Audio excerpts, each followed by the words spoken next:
Grade 10s, welcome to today's session. My name is Hayley and I'm going to be taking you through the session, and today we're going to be dealing with graphs that tell a story. I'm really excited to go through this with you today. So let's see what we're dealing with. First of all, our key focus for today are going to be line graphs, and we're going to be looking at two very important facts. We're going to be looking at direct proportion and inverse proportion. We're going to go through those in a lot of details. Then we're going to be going on to tables, and finally we will do some formula. So it's quite an exciting session, so I hope that you've got your paper, pen, and that you're ready, and let's see how we go. So right, first let's look at our definitions. So we're looking at direct and inverse proportion. So I'm going to start off by discussing what is a proportion. A proportion is when two ratios are equal. So, for example, if we look at letters, the ratio of A is to B is equal to the ratio of C is to D. The four quantities are then said to be in a proportion. So, in other words, proportions are no more than the comparison of two ratios. When ratios are equal, we say they're in proportion to each other. Now, I think that this is a little bit hard for us to actually work out with A's and B's. So let's just find a little bit of paper.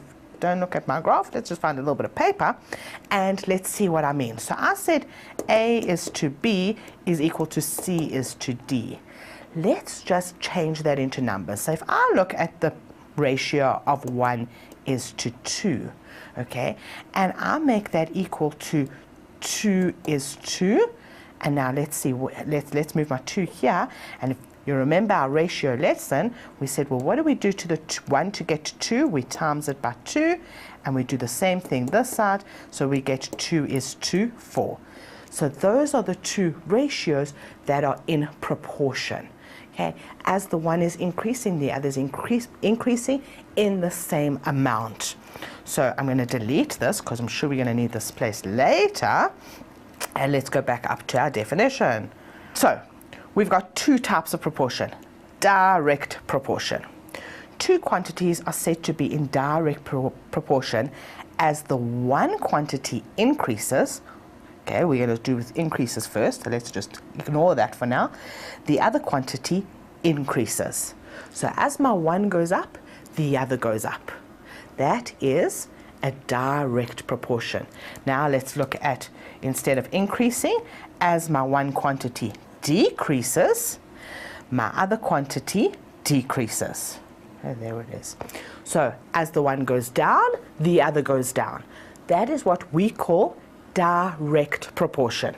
The two quantities are a direct proportion when the ratio of any two pairs of quantities will be equal. So let's look at an example.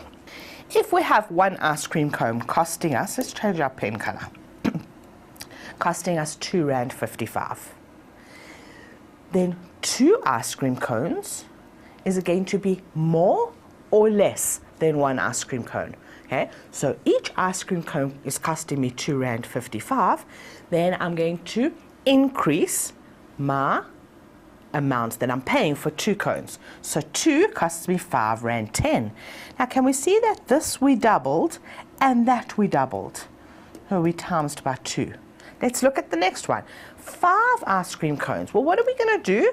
What do we do to 1 to get to 5? We times it by 5. And what am I going to do this side? I'm going to say R2.55, well, times by 5. I get R12.75. So can we see that as the prices, as the number of ice cream cones increases, the cost of the ice cream cone increases by the same amount. Each time it's increasing by the cost of the ice cream cone, and that is what we call a direct proportion. So we can also think of it in reverse. As the number of ice cream cones I buy becomes less, so if I go from 5 to 1, then what's going to happen to my cost? My cost is going to go from 12 Rand to 2 Rand, so it is decreasing. And that's why we talk about this as a direct proportion. Now, we can actually draw this. So as you can see from the prices and the graph below, the cost of the cone stays the same no matter how many cones we buy. And this is the direct proportion. So let's look at our graph. We're going to look at our graph of the number of ice cream cones, okay, that's going to be my, and I'm going to put in a term here that I don't know if you've heard before, but my number of ice cream cones is my independent variable. Independent. I think that might be an E.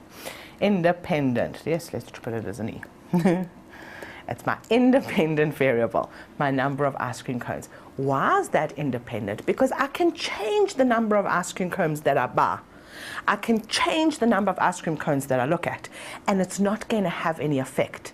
But my cost, how much I have to pay for the ice cream cones, well, that is directly related to how many cones I have.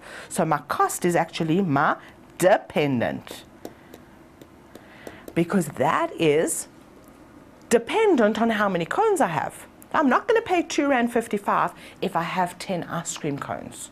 Okay, and then my graph, well, let's look at the graph a little bit more closely.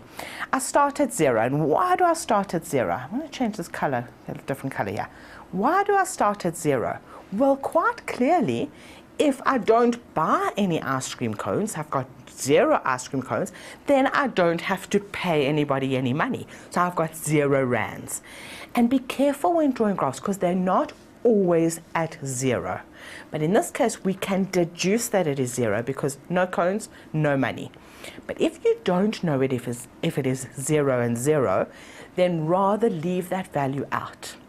You can start your graph wherever your table starts, but we'll probably do one of those examples later on in the session. So we're starting at 0, and we've drawn one ice cream cone is R2.55. That's we're getting our cost of this. So ice cream cone, one ice cream cone, and if I draw a line here, you can see that that's R2.55. And we carry on with the graph, and every time we move up a ice cream cone, we're actually increasing this by a set amount. We're increasing it by the amount, the cost per ice cream cone. And it gives us a straight line that as the ice cream cones increases, the cost increases. As the ice cream cones decrease, the cost decreased. Direct proportion. Right, let's move on to the next one, which is still our proportions. Okay, we've done that. Now let's look at our inverse proportion. Right, two quantities are said to be in an inverse proportion. As the one quantity increases, the other quantity decreases. Still a proportion, because chances are it's going to be increasing by the same kind of factors. If it doubles, the other one will halve. But what we really need to know is not how it happens, but that it does, that as the one increases, the other decreases. Or the reverse of that, let's use a different color. As the one quantity decreases, the other quantity increases. And I think probably going through an example will make this a little bit more easier to understand. And we're looking at the same ratio. When two quantities are inversely proportional, then the product of any pair of quantities is always constant. And this is an important fact. I'm actually going to say it again. When the two quantities are inversely proportional, then the product of any pair of quantities is always constant. Any pair of quantities. And when we do the example, I'll explain that in a bit more detail. So let's look at our example. A farmer has enough food to feed 64 cows for 2 days. So he's got an amount of food. That is what we're looking at. He's got an amount of food, and we know that the food, if he's got 64 cows, will last 2 days. How long will the food last if we change the number of cows? So we're now going to look at what are we changing, the number of cows, and how long are we going to last. So before I go on to actually drawing the graph, let's see which is dependent and which is independent quickly. So my number of cows is what I'm changing. So once I'm changing the cows, that becomes my independent. I'm changing the number of cows, and I'm seeing the resulting how many days will the food last. So the days depends on how many cows I'm going to feed. Hey, I hope that this is becoming clearer to you, but we will also discuss it a little bit later. So now we're going to look at the table and the graph to see what the calculations are. So let's look at the table first. Right, if we've got 64 cows, we've got 2 days. That was given to us. Now, what happens if I halve the number of cows? Well, let's say I've got 32 cows. Now I'm going to actually double the number of days it'll last. It'll last 4 days. If I halve that again, and I've got 16 cows, well, what happens? I'm going to double my 4 and I'm going to get 8 days. So can we see, as the number of cows is decreasing, my number of days is actually increasing. It's an inverse proportion. Let's go back to what's important, that sentence that I said was really important, and see if we can actually work it out with the example. It says, when two quantities are inversely proportional, then the product of any pairs of quantities is always constant. So I'm going to look at what is my product of my 64 and 2. So let's see if we can find a little bit of paper. Right, 64 product, we times 64 times 2. I don't know if you need a calculator for that, but it is 128. And now let's go to the second one and see. We've now got 32 and 4. Well, 32 times 4, and we still get 128. So any values will give me the same result. And let's quickly look here. It might be a little bit easier once we've written it. What we've done here is we've divided by 2, and what we've done there is we've times by 2. That's what I mean by inverse proportion. It is still the factor of 2, but the one we multiplied and the other one we divided, and that's why it's an inverse. Okay, so back to our table, we can see that we can continue to reduce the number of cows to 8, 4, and 2, and our number of days is going to increase, 16, 32, and 64. So here's our graph. Number of cows, independent. Remember, your independent is actually always on the x-axis. Number of cows, we're going up in tens as we start 64, and the number of days, we going up in tens as well, going up to 64. So those are our highest. I'm just going to go back to our table, my highest number of cows and my highest number of days. And then you can see that the graph, as the number of days, let's look at the cows. As the number of cows actually decreases, my number of days increasing. So I've got this, my number of cows is decreasing, my number of days is increasing. And an inverse proportion will always be a graph that looks something like this. Okay, I think at this point it might be a good time to take a little break. So go get yourself something to drink and then come back and we're going to be doing some questions. Grade 10s, welcome back from your break. I hope that you got a chance to get something to drink or something to eat, and you got a snack and maybe a little bit of popcorn. That sounds like a plan to me, but let's carry on. So now we've done all the theory, let's see how we can apply it to different questions. Right, so starting off with question 1. The graph below shows Taki's progress during a sponsored walk. So there's his sponsored walk, and this is our graph. So before we carry on reading the question, and I want you to always get into the habit of doing this, read the question, analyze the table or the graph or whatever it is you've been given, see what you think that it's all about, and then go ahead and read the question. So I'm going to look at the table, not the table, I'm going to look at the graph, and then we're going to read the question and see what they're asking us. So we're looking at Taki's sponsored walk. We've got our distance in kilometers, and we can see that that's going up in 2s, and we've got our time in minutes. And we can see that it is a straight line, which means, and we can see also as well that as the distance is increasing, so his time is increasing. So this is a direct proportion. It is a straight line, it's not changing, so it is increasing by a specific amount every time. And they're probably going to ask us something about that in the questions. So let's read the questions and see. Right, what was the total distance of the sponsor walk? Well, that's a nice, interesting question. And quite an easy question as well. The total distance, well, let's see, my graph ends here. And what I need to do is I need to see what does that relate to as far as distance. It relates to 20, and that 20 is now kilometers. So my total distance is quite clearly 20 kilometers. How many minutes did it take Taki to do the following? Reach point A. Right, so first we're going to find point A. We're now looking for the number of minutes. So point A is there, and all I need to do is I need to read that value off the y-axis. So point A, I'm going to draw a straight line to there, and what do I see? That is 40, and we're dealing with that in minutes.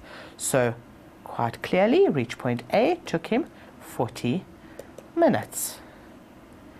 How long did it take him? Now we're looking how many minutes did it take him to cover 10 kilometers. So now we have to do 2 readings of the graph. So let's get a different color because it'll be easier for us. Right, we want 10 kilometers. So I'm going to draw a line from 10 kilometers up to the graph and then take that and read off how many minutes that was. And it was 100 minutes. So 10 kilometers was 100 minutes. Remember your units. Remember that everything we do in MathsLit has a reference. So it's not just 100. Like I always say to my kids, what's 100? Could be 100 Smarties. Could be 100 anything. We need to be specific. So it is 100 minutes. And what I also suggest is if you get a graph like this, show on your graph what you have done. So draw your lines, even use a highlighter or colored pen, so that your teacher can actually see what you've done, and they can also correct any mistakes that you've made, and it'll be easier for them to pick up the mistakes. So don't just give us an answer. We hate just answers, okay? And let's see how long it takes him to cover 15 kilometers. Okay, let's change the color of that. Let's make that, oh, we've used orange. I'm not sure if we had used orange. Okay, so 15 kilometers. Now this one's a little bit more challenging. I'm actually going to, right, 15 kilometers is between 14 and 16. We don't have a line here, so we guesstimate between the 2 lines. It's between 14 and 16. We draw a line up to our graph. Whoops, my line's very crooked. In fact, let me try use a straight line. Right, starting in the center, I'm drawing a straight line up. Okay, and then I'm going to take from that point and I'm going to do a straight line across, and then I need to read that answer. So now, what is that? That is between 140 and 160. So my guess is it's probably right in the middle. So I'm going to say that that was 150 minutes. Just going back to this question, I actually see something really interesting. Well, from these two, 10 kilometers took 100 minutes and 15 kilometers took 150 minutes.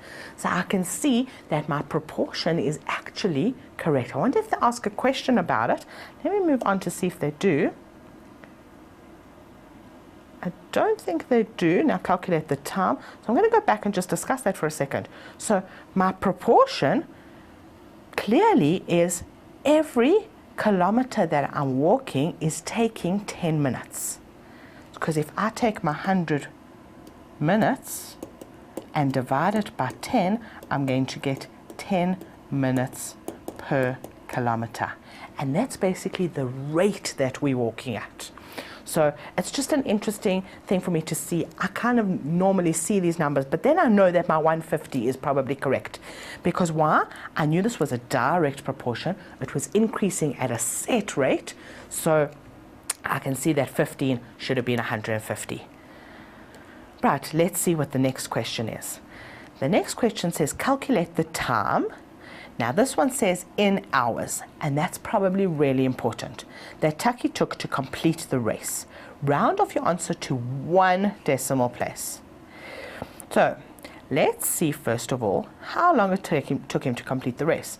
He completed the race, distance of 20 kilometers, in 200 minutes. So that is my 200 minutes. That's how long it took him to complete the race. Now I need to convert this into hours. So how do we convert minute into hours? Now, another thing that I'm going to show you quickly on the calculator how we can use time, but how many minutes are in an hour? Well, there are 60. So we're going to divide this by 60. Right, let's use our calculator now. So we've got 200 divided by 60. And we get an answer of 3,3 recurring. So I'm going to round that off to, let's get back to our pen. Right, that is 3,333. And then I'm going to go back to read the question, and it says, in hours, I've got that answer. It took to complete the race. Round off your answer to 1 decimal place. So quite easy, I can delete that. And it's 3,3 hours. Now, I know some of you want to go, well, okay, how many minutes is that? How many hours and minutes? But our question didn't ask us for hours and minutes. It asked us to round off the question to 1 decimal place. But I want to quickly take a side step from this particular lesson just to show you how we would work that out in minutes. Because what I really want you to note is that 3,3 hours is not the same. It's not the same as saying 3 hours and 30 minutes. Because 30 minutes is half an hour. 3,5 hours is 3 hours and 30 minutes. So what does this 0.33 actually mean? So let's go back to our calculator, because I've still got that number on the calculator. And I'm going to minus the 3, because I know that's 3 hours. So I'm going to minus the 3, and I'm going to just get that fraction. That's 0,33. And then take that and times by 60 to see how many minutes it is. And I can see that it's 20 minutes. So that actual solution is 3 hours and 20 minutes. But remember, read the question carefully, because that's the answer they wanted from us. Right, let's go on and see what the next part of the question asks. Right, determine Tucky's average walking speed in kilometers per minute. Well, I think I actually did that a little bit earlier, but let's do it again. So we're going to take his average walking speed in kilometers per minute.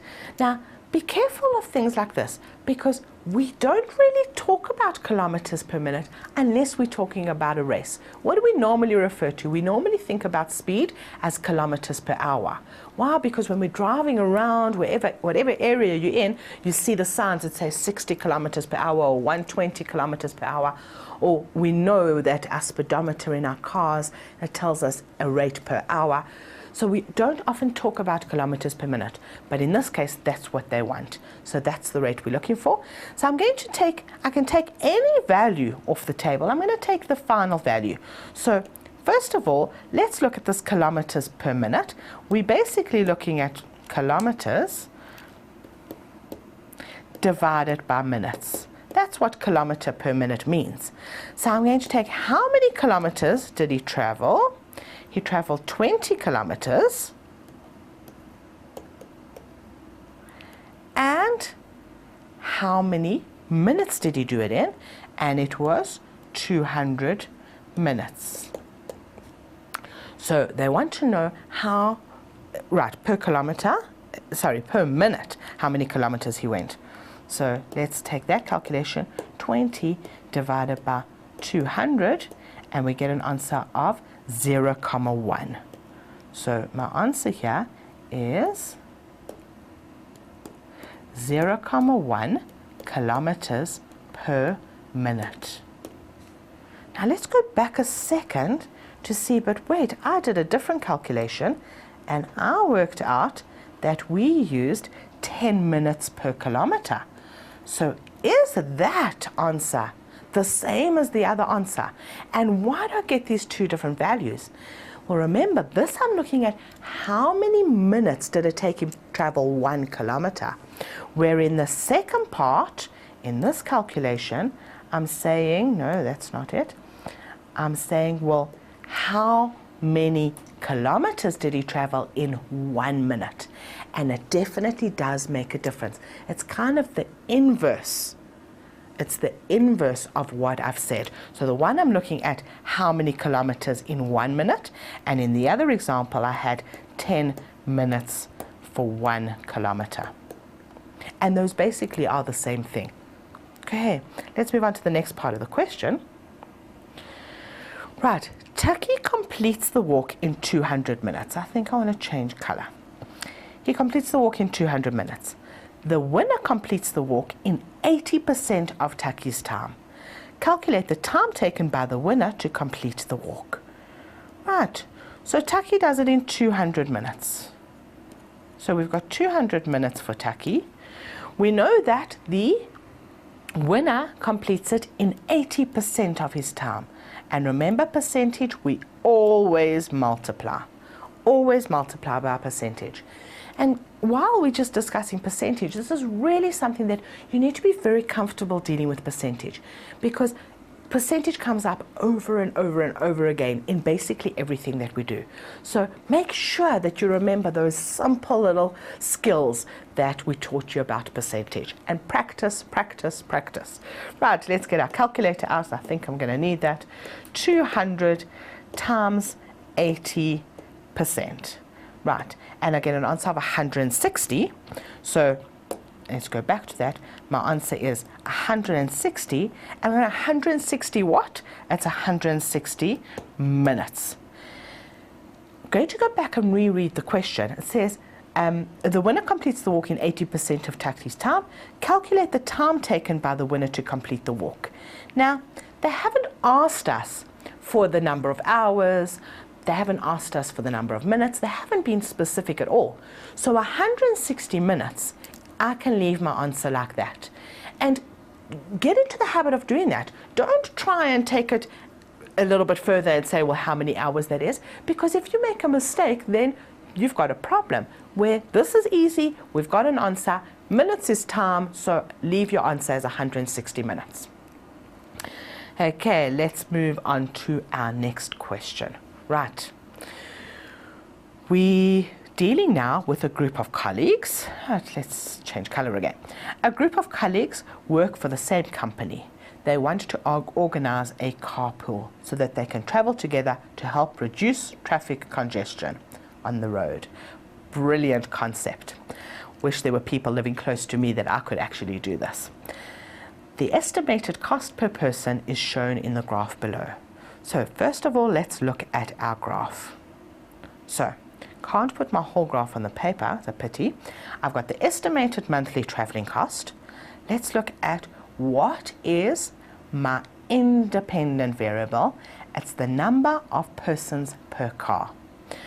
Because I can change the number of people in the car, and then I can see what the result will be. So this is my independent.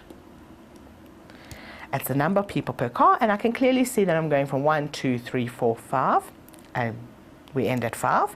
And then what is dependent on that is the cost per person in rands. So my cost is increasing on the y-axis. And what do I notice? That the more people I have in the car, okay, so this was our people, this was the number, I'm just going to put it there, so I'll delete it in a second. The more people, as the number of people is increasing, my cost is decreasing. So what have I got here? I've got an inverse proportion. Now before I carry on, I just want to discuss this little thing of these dotted lines. Now in the last example we had a solid line. Why now have we got these dotted lines? And the most important reason that we have this dotted line is that I cannot have a number between, let's say, 4 and 5. Or let's take an easier number, between 1 and 2. A number in between here does not make any sense. I can have one person in the car, or I can have 2 people in the car. But I cannot have 1.5 person in the car. 1.5 people, 1.5 persons, or 1.5 people. I cannot have, I can either have, I've got to have whole numbers. I can have 1 person and I can have 2 people, but I can't have anything in between. And that is why in this particular graph, we've drawn this as a dotted line. Now, having said that, please be careful, because not always do we do this. As Maths Lit teachers, as the Maths Lit community, as people out there in reality don't always use this. So every now and again you will see a solid line where it should have been a dotted line. So as long as you are aware of the differences and why in this particular case we have. So okay, let's now read the question and see what we got. What is the monthly transport cost if there is one person in the car? Well, one person, okay, let's draw our graph from one person. Let's get both of these in. Don't think we can, so we'll do this in stages. Right, I'm going to actually use my straight line. So from one person, I'm going to draw that to my graph. Right, let's move that up a little bit, see if I can extend that. Not exactly straightly extended. Let's try that again. Right, that's my one person, and now I'm going to do that reading off that graph, and I want to know the cost. So my cost for one person is 250 Rand. So 250 Rand for one person. Right, let's move on to the next part of the question. We've got our graph again. What is the next? How much would each person pay per month if there were two people in the car? Well, quite clearly, I can read that off the graph. Okay, I can see this one here. So let's try a different color. Right, I'll do this by hand. Two people, not exactly the straightest line, but you'll have to forgive me. And we draw the line across. And what is that? It's between 120 and 130, and it is exactly in the middle. You can quite clearly see that that line's in the middle. Okay, so how much does it cost us? Well, it costs 125 Rand if there are two people in the car. So what we see, as the number increases, the cost is decreasing. Let's see what our next part of our question is. Right. If each person pays 50 Rand per month, how many people are there in the car? Well, this is a little bit of a reverse of what we were doing before, but it's the same concept. We've got our graph, same concept. So let's do this with a line. Right, if I go to 50 Rand and I draw a line to the graph, perfect, and then I take from that and go down to read off the value, what do I see? Well, 50 Rand per person, I need 5 people in the car. So for 50 Rand, I need 5. And remember, it's not 5 Smarties, it's 5 people. So be specific and give me that answer. Right, and then the question says, explain what is happening to the traveling cost per person if the number of the people increases. Now, I've said this a number of times while we've been doing this, and I'm hoping that when you do this on your own, you're also picking up this like little maths lingo, let's call it, increasing, decreasing, what's happening to the two values. But now they're asking us to explain it. So let's find a little bit more space, and I think I'd like to do this in orange. How's that?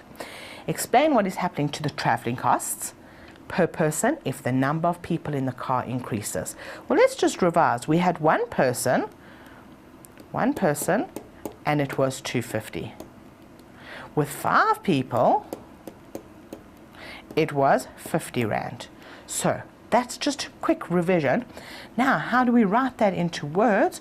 Well, we say, and they're asking us in relation to the traveling costs if the number of people increases. So we can say, as the number of people increases,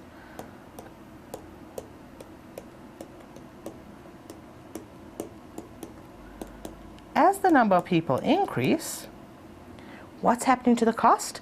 The cost, and what kind of cost is that? Per person is decreasing.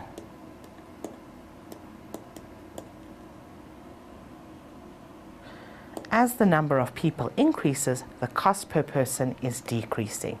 We've answered the question, and chances are we've got our 2 marks because we've discussed what's happening to the number of people, we've discussed what's happening to the cost. Okay guys, I think right now is a good time for us to take another break. So go walk around your garden for a little bit, or take a deep breath and go get something to eat and come back and we'll carry on with our questions. Welcome back, grade 10s. I hope that you enjoyed your break. I hope that you managed to get outside, get some fresh air for a few moments, and I hope that you're back and ready to go, because I'm ready to carry on with this lesson.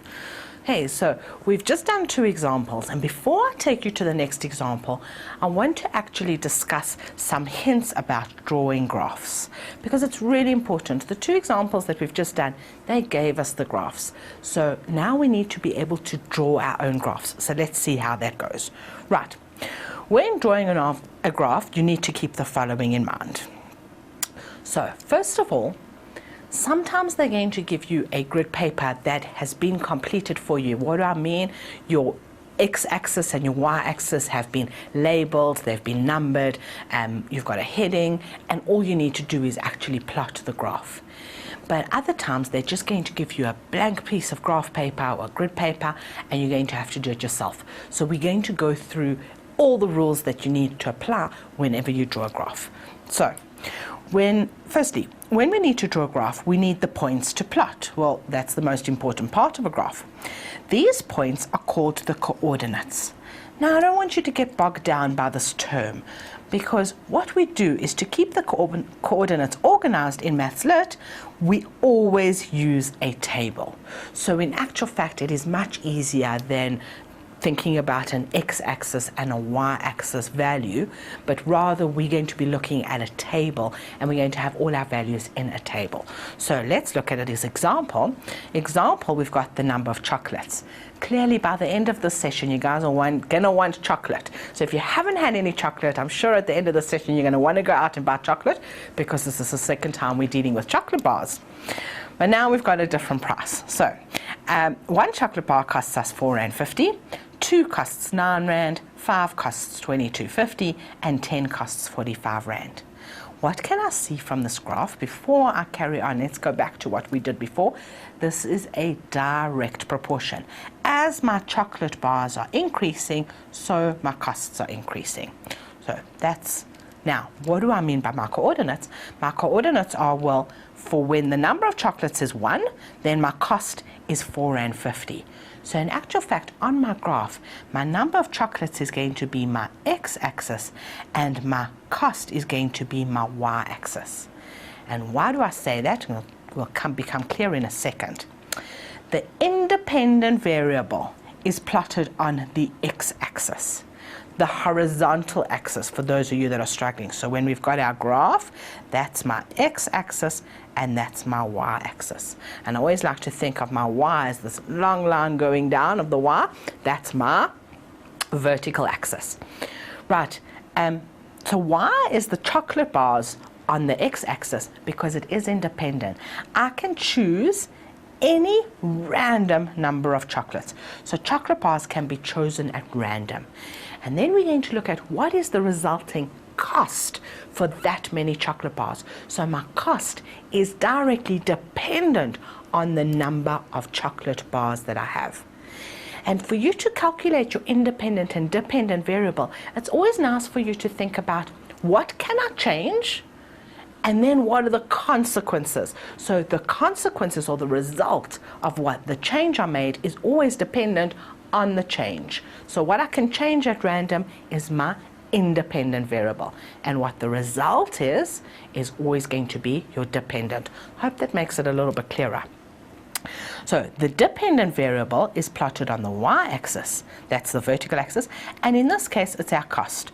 Oh, and we've got small rands, capital rands, as these values basically depend on the number of chocolate bars. So once we've decided which is going on which axis, then we kind of halfway there. We need to choose the scale very carefully. What do I mean? I want to look at the highest and lowest value. Whoops, let's underline that again. And the lowest values that need to be plotted. And then we can determine the scale. So let's go back to my x-axis. My lowest value is 1. My highest value is 10. So I need my axes to go from 1 to 10 on my x-axis, that's my horizontal, from 1 to 10, and I want the scale to be kind of as big as possible. So don't squish it into the one side of the graph, let's make it as big as possible. So look at how many blocks you've got on your graph paper, and spread it out. And remember, you need to spread it out evenly. Okay, my y-axis on the other hand goes from 450 and it goes up to 45. So I need to go from 450 to 45. And always try to include your zeros. You don't necessarily have zeros, but in this case we've got small numbers and we can deal with 0 chocolates is going to be 0 cost. So I can include my zeros. And so I want to go from 0 basically to 45 and also spread that out. So let's carry on reading. It's very important that once you've decided on the intervals of the scale, they must remain constant. What do I mean by remain constant? Let's just quickly kind of draw a little bit of a grid paper. Right, if I'm going my x-axis, I said I'm going to start at 0, 1, 2, 3. Okay, well, I'll carry on. What do I mean by constant is that each block in this case represents 1. The next block needs to represent 1, and the block after that needs to represent 1. And let's try on my y-axis. Let me go up in 10 rands. Okay, let me go up in 10s, 20, 30. Then each block represents, and start with 0, each block represents 10 units. So it's really important that you keep that constant. So it must be the same. We cannot go 10 and then 200 and then 250. It has to be the same values. Okay, let's go back to the notes. Where were we up to? So it must remain constant. And it is not necessary for your x-axis to have the same intervals or scale as the y-axis. In fact, in that example that I've just done with you, they were different values. Doesn't have to be the same. What's very important, don't forget to label your axes. And when you label your axes, I want you to also include the units. I don't want you to forget to leave the units out. So what I basically want is at the end of the day, once you've done your graph, anybody should be able to pick up your graph and your graph paper that you've labeled and you've done your scale and be able to interpret it. So don't think, oh, well, I know what that is. Label it. And in actual fact, a good example is if I had to give you a graph where we look at dealing with months of the year and you're going to go January, February, March. Don't forget to tell me those are months. I know they're months. You know they're months. And yes, if somebody else does pick it up, they know they're months. But there might be a mark allocated for labeling that axis. It's really important that you label that as months. Okay, let's carry on. So we need to use a ruler to plot the points and connect the points if the data allows to create the graph. What do I mean by if the data allows? And now comes my point that we discussed earlier with the people. So when drawing a straight line graph, you can only join the points, that's with a solid line, if the data is continuous and not discrete. So we've got two words there. What do they mean? Continuous means it continues. So I go from 1 through to 2, for example, but I've got all the numbers in between, 1.5 and 1 3/4. That is continuous data. Where discrete data is kind of dealing with whole numbers. So discrete, a good example of discrete is the number of people that we've already discussed. So we cannot have anything in between 1 and 2. That is called discrete. So independent variable, the number of people. We can't have half a person in this case, so the dots must be joined using a broken line graph. Okay, and that's what we had in the last example that we did. And then another very important fact is when you're drawing more than one graph on the same set of axes, don't forget to label the graphs. So if we're drawing, and I'm just going to take random, just draw, I'm going to draw one graph, so we'll do that in orange, and let's say I've got a graph that goes like that, and I will label it.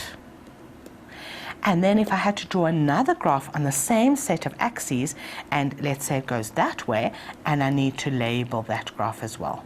So you can use different colors, or you can use maybe a pencil and make different marks, like just one would be a solid line, one will maybe have like little dots going through it, but make sure that we can quite easily see which graph is which. You can do this as a key on the side. So I could have actually put a key here, or maybe I should do that in my pink. So I could have had, well, okay, I've got a key, and then I've got my one graph and label the orange graph, and I've got another graph which was my green graph, and tell you what that label means. So it's important that we be able to interpret what your graphs actually mean. Okay, let's use these facts to now try and draw some graphs. So let's read the question. Right. Our question, we're now looking at Tembi and her price for catering for a function at 30 Rand per head. So Tembi is charging 30 Rand per head, means 30 Rand for every person that is attending the function. Told you Mathslit is going to give you tables. So let's look at the table. So the table shows the cost for catering for various number of people. We're looking at the number of people, 1, 2, 5, 10, unknown, and n people. Well, that's quite an interesting concept. N number of people, we'll discuss it in a moment. And then we've got our cost of catering as 30 Rand for one person, 2 people, well, it's 60 Rand, 5 people, we want to know what that is. Then we've got 750 Rand, we want to know how many people, etc., etc. So the first thing says to us, complete the values 1 to 5, or R to V in the table. Before we complete the values, I want to quickly discuss which is our dependent and which is independent. Now, I can change the number of people, and my result is how does my cost change. So clearly my number of people is independent and my cost is dependent on the number of people. Now this fact is very important, this 30 Rand per head. So how did we get one person? Well, we said one person was 1 times 30. And I always like to go to the table and make sure that I understand the values they've given me, rather than just going and trying to calculate R. So get into the habit of making sure that you understand where the values come from, because then once you understand it, you probably will know that your answers to the calculations and the missing values will probably be correct, because we're not just guessing at that stage. We understand the table. So let's see, how did 2 come about? Well, it was 2 people and it was 30 Rand per person, so we had 60 Rand. Okay, so now let's do R. I said, well, we had 5 people. Go back and check. And we're going to say 5 times 30, because it's 30 Rand per head. And we get an answer, and I hope you don't need a calculator for this, for 150 Rand. Okay, let's go in and let's try see if we can write this in.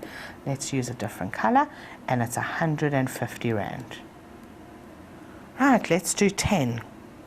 10 people times 30 Rand per person, and we get 300 Rand.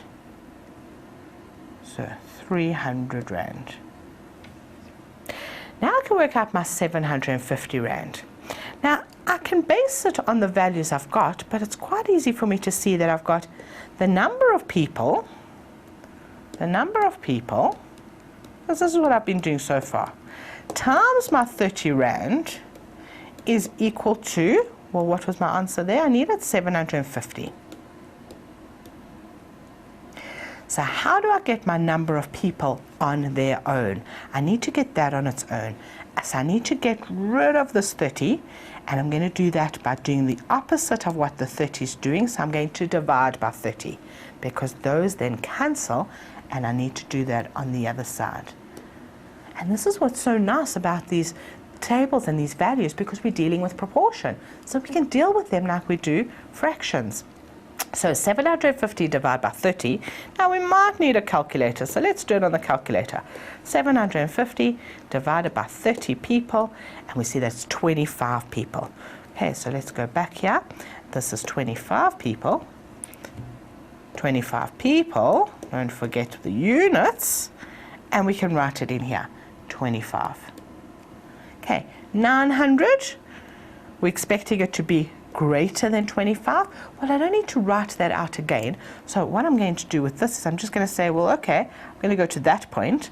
We had 900 Rand divided by 30 Rand per head, and that's going to give me, just in case you need the calculator, 900 divided by 30, and we get an answer of 30 people. So go back to my notes and write that in as 30 people. And that's 30. Always show your calculations. Even if they give you a table and they give you space in the table to put your answers in, don't just give us the answer, because we like to see how you got to the answer. And it's really important if you make a silly mistake, because we can pick up the mistake, and as teachers we want to help you to get it perfectly right. So we want to know what you were thinking and what you were doing. So only by showing your working can we actually do that. It's really important to remember that fact. So use paper and show us all the workings. Now I want to come back to this N. What does this N mean? Well, N is something that you might not see in a maths lit classroom, but we're dealing with N people. And for each person we times by 30 Rand. So what is N times 30?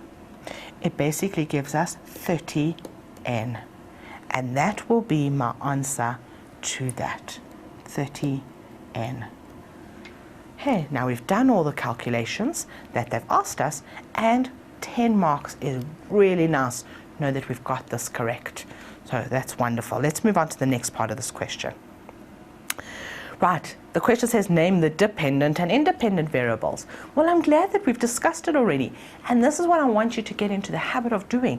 Think about these things, because often it comes up in a question, and now it's quite easy for us to answer and guaranteed 2 marks. So we know that the dependent is the cost. That's not how you spell cost. The cost in rands, because it directly depends on the number independent, the number of people. I'm going to say it once more. The number of people is what I can randomly change, and the cost directly related to that. So that's dependent and that's independent. Right, let's move on to the next part. Well, the next part now says use the table to draw a line graph on the grid. The x-axis represents n, there's my n, and must increase from 0 to 30. Well, what's nice about this particular question, they've actually given you the scale. So we don't have to worry about the scale, but we're going to go through it anyway. So we needed to go from 1 to, let's put our numbers in here. 5 was 150, 10 was 300, that was 25, that was 30. I'm going to just put those values in because we're going to need it for the graph. So increase from 0 to 30 in 5 unit spaces, and the y-axis represented C, that's my cost, must increase from 0 to 900, because that's my maximum, in spaces of 100 units. I think my graph paper is actually on my next page, so I'm going to put the values in again. That was 150, that was not there, 30. Right, so now I've got my graph paper. What do we need? On my x-axis, I need the independent. So this is the number of people. And what did it tell me? It told me to go up in 30s in units of 5. So from 0 to 30 in units of 5. So I want to see how many values have I got. So I know that this is 0. And then I need to go to 30. So if I go 5, 10, 15, 20, 25, 30 is going to be perfect. Okay, in units of 5. So that's 5, 10, 15, 20, 25, and 30. I want you to get into the habit of writing these little lines, because what does this mean? 0 represents that whole line. So it's not just a space that is in the middle of nowhere. So don't just label it in the middle of nowhere. Okay, so that's a number of people. I've got my scale, I've got my y-axis labeled and my scale is constant. Now the other side said I need, let's do this in a different color, I need my y-axis, I'm going to start at 0, and they said go to 900 in hundreds. So I'm going to make that 100, 200, 300, 400, 5, 600, 7, 800, and 900. And what is this? This is the cost in rand. Always remember to include your units. Now we really do need a heading for this graph. So every time you get a graph, I want you to label, give it a heading. Okay, so we're looking at the cost of catering with different numbers, with different number of peoples, different number of people. When you think about your heading, I want you to try in your heading to include both the X and the Y axis. What are we actually looking at? What is changing and what is the result? So I'm changing the number of people and my resulting cost is changing. Right, now that we've got our labels, our graph set up, we can now draw the graph. So I'm going to take another color to actually start plotting. Now, one person, 30 rand. So I need to find that on my graph. One person, okay, it's a little bit more than one, okay, so it's probably about there, and 30 rand, well, it's quite close to 0 because I'm dealing with 100 in this little block, okay. And then I had 2 people with 60 rand. So 2 people, 60 rand, a little bit more than half, and I'm just doing dots at the moment. Then I had 5 people was 150 rand. Well, that's easier for me. 5 is on the line. 150 is about halfway through. Okay, my dot is a little bit off, but when you use your rulers and your calculators, it'll be easier for you. When you use your rulers and pencils, it'll be easier for you. 10 and 300. Again, 10 is on my line, and 300. Oh, that's a better dot.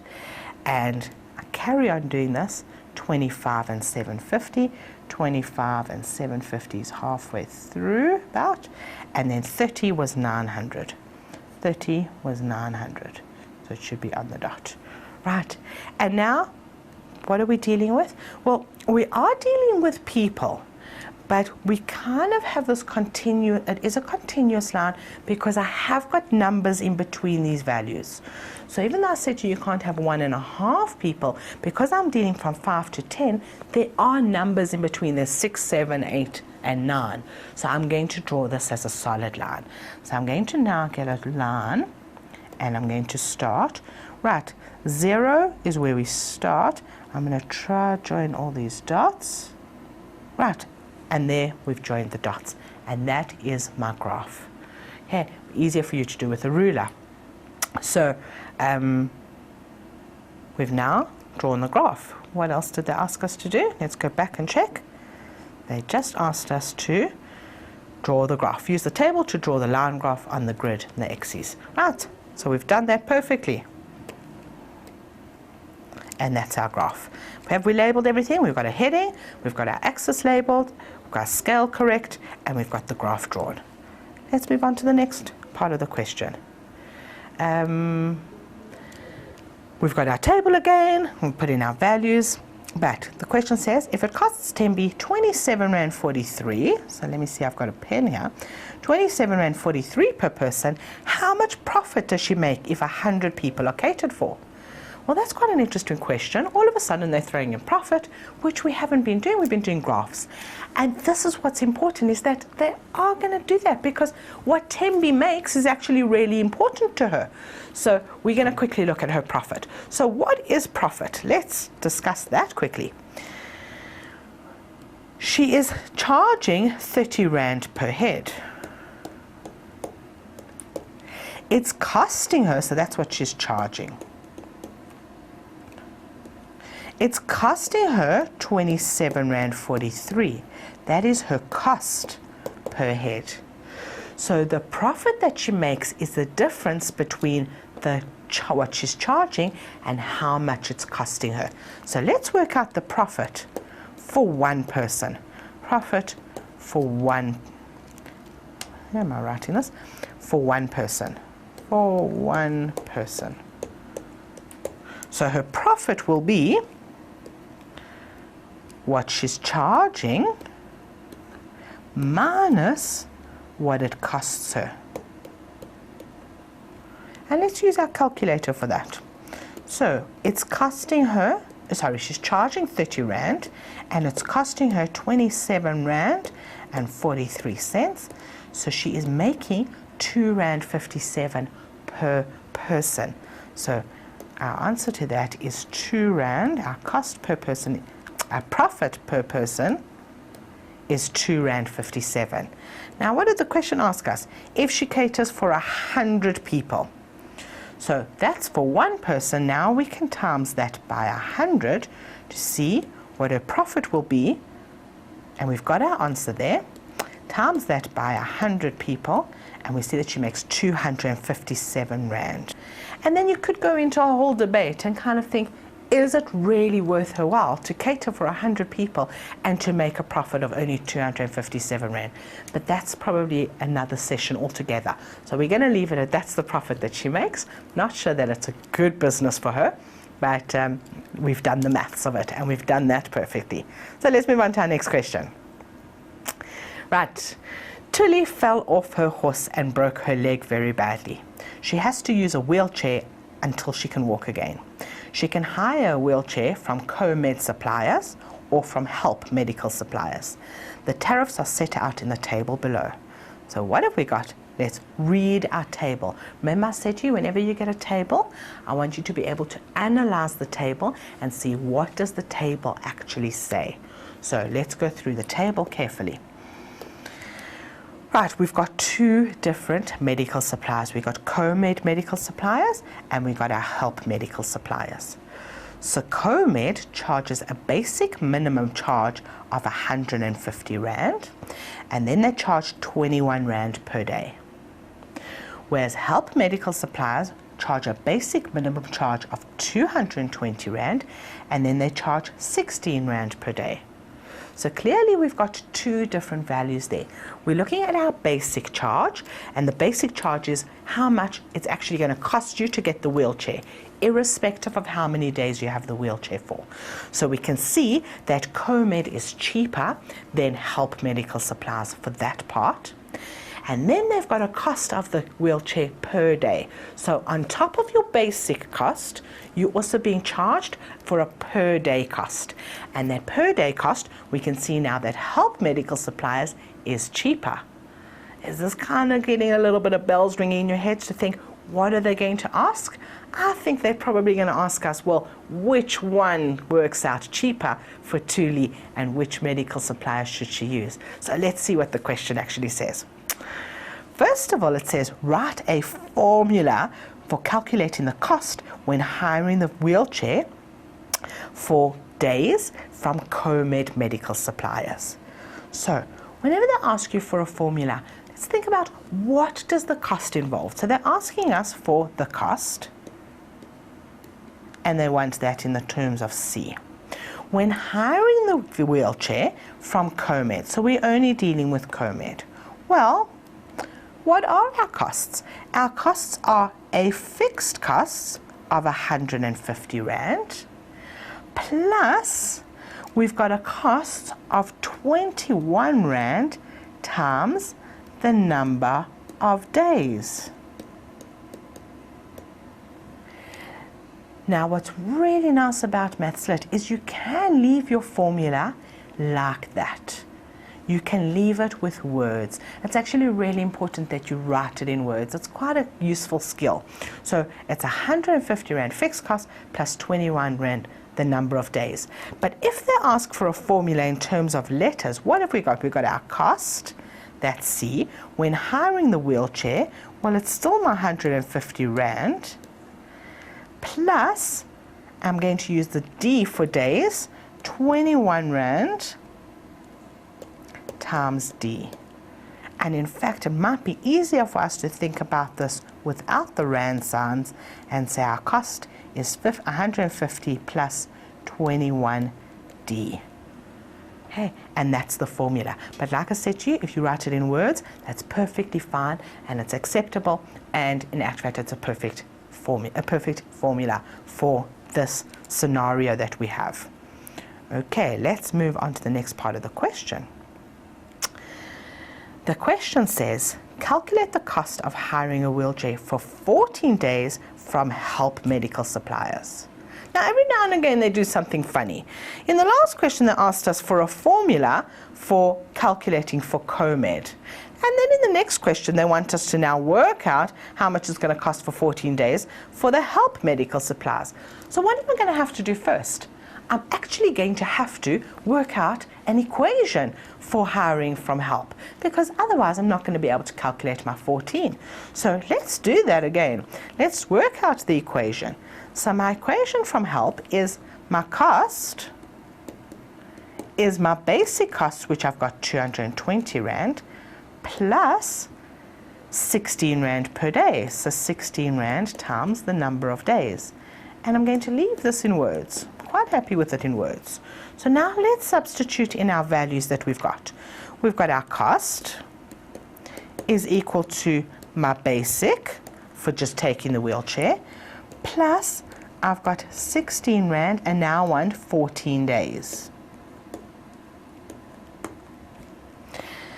And now we can do that on our calculator. Now, what I want to point out when we do this on our calculator, if you're using a scientific calculator, you can go ahead and you can type it in exactly like the equation is, like the formula is, sorry. But if you're using a 4-digit calculator, those basic calculators, then please remember your BODMAS. So let's do it both ways. So we've got 220 plus I had 16 Rand per day times 14 days, and I get 444 Rand. So let's put that answer in here. It is costing us 444 Rand. Just if you're doing it on a normal calculator, remember you need to multiply first. So say 16 Rand times 14 days. Press your equal button and then add your fixed cost, and you'll get the same answer.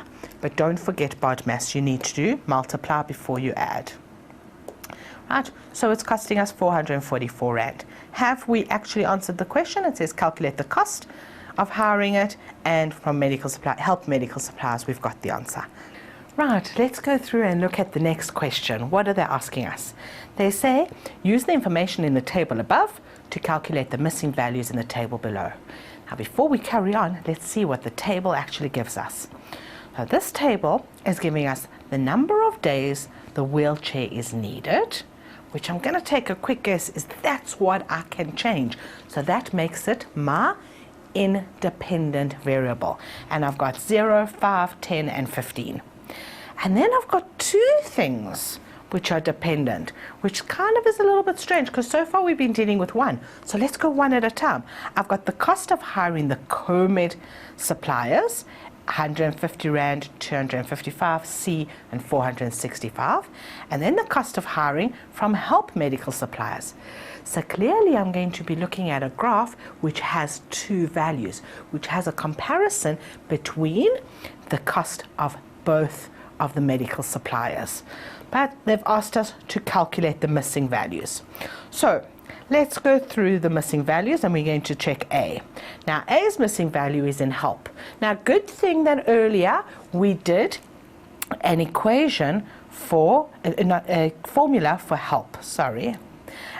Right, so our formula was the cost, and let's put it in, the cost was actually the fixed cost, and now fixed cost for this was 220 Rand plus 16 Rand times the number of days. Okay, so what is A looking at? A is looking at, well, if there are no days. Now, I don't know why you would want to take out the wheelchair for no days, but it's important for us when we're actually drawing the graph. So this is only my fixed cost, because if I times 16 by 0, I'm going to get 0. So what is my fixed cost? It is clearly 220 Rand. So I can fill that in here and see if we can write over the A. Right, B is now 5 days. So B, I'm not going to rewrite this, I'm going to just substitute my value in. I've got 220 Rand plus 16 Rand times 5 days. And let's use our calculator. Where's our calculator? I've got 220 Rand plus 16 times 5.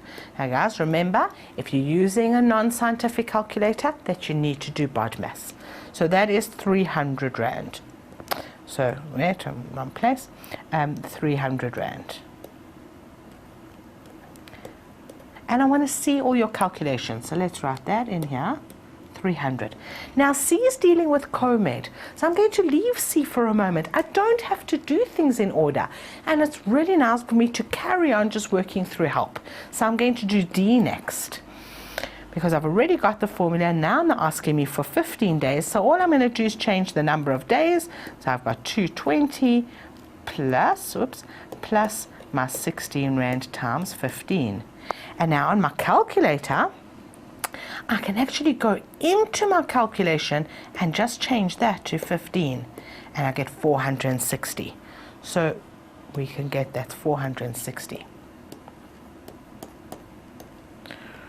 Right, and fill that into there. Now let's see what my COMED. Now we did an equation for COMED earlier. I'm going to change our color here for COMED to work out C, and my cost there was my fixed cost of 150 Rand and 21 Rand per day.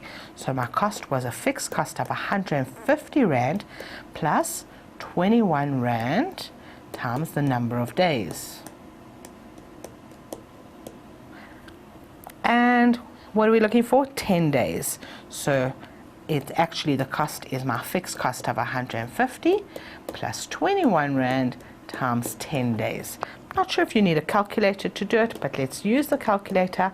It's 150 plus 21 times 10 days, and we get an answer of 360. So that is now 360, and I can write it into my table. Right, now we've got our values, and my guess is they're going to ask us to draw the graph. So let's go to the next page and see if that's what they do. Use the graph paper to draw two line graphs on the same set of axes. Now that's important, the same set of axes, we haven't done that before. So I'm going to help you to do this first one. The number of days, the independent variable, well, they're even giving it to us, that's wonderful, against the cost of the wheelchairs, which is the dependent, hired from COMED suppliers, and then the number of days against the wheelchair for help. So basically they're helping us and telling us which is which. Let's see our graph paper. Right, I've taken my table that we did all the calculations, and I've redrawn the table, and now we've got our graph paper. So first thing, create a heading. I'm not going to create a heading right now because I'm pretty sure that you can do it on your own. Take our graph paper, we need to decide on a scale. So first of all, my number of days is actually my independent and on my x-axis. So how am I going to label this? I need to go from 0 to 15. Well, 2, 3, 4, 5. I'm going to label as 5, 6, 7, 8, 9, and 10, 11, 12, 13, 14, 15. I don't have to label everything, and remember, label your x-axis. I'm not going to do that right now because I think we're running out a little bit of time. Then I need to go up to 465 Rand on my y-axis. 465 Rand really seems like a strange amount. So it's easier if you always round off to a kind of a denomination of 10, like I'm going to round off to 100. So I'm going to make that 500. Actually going to go up 500. So I'm going to start at 0, and I'm going to go up. Well, I've got enough lines to actually say that that's 100, then that's 200, that's 300, there's 400 and 500. And don't forget you need to label this. I'm not going to do that right now. Right, let's take another color and we're going to draw the different color. Now I'm going to start with the Comed medical supplies, and what I suggest is you draw one graph at a time.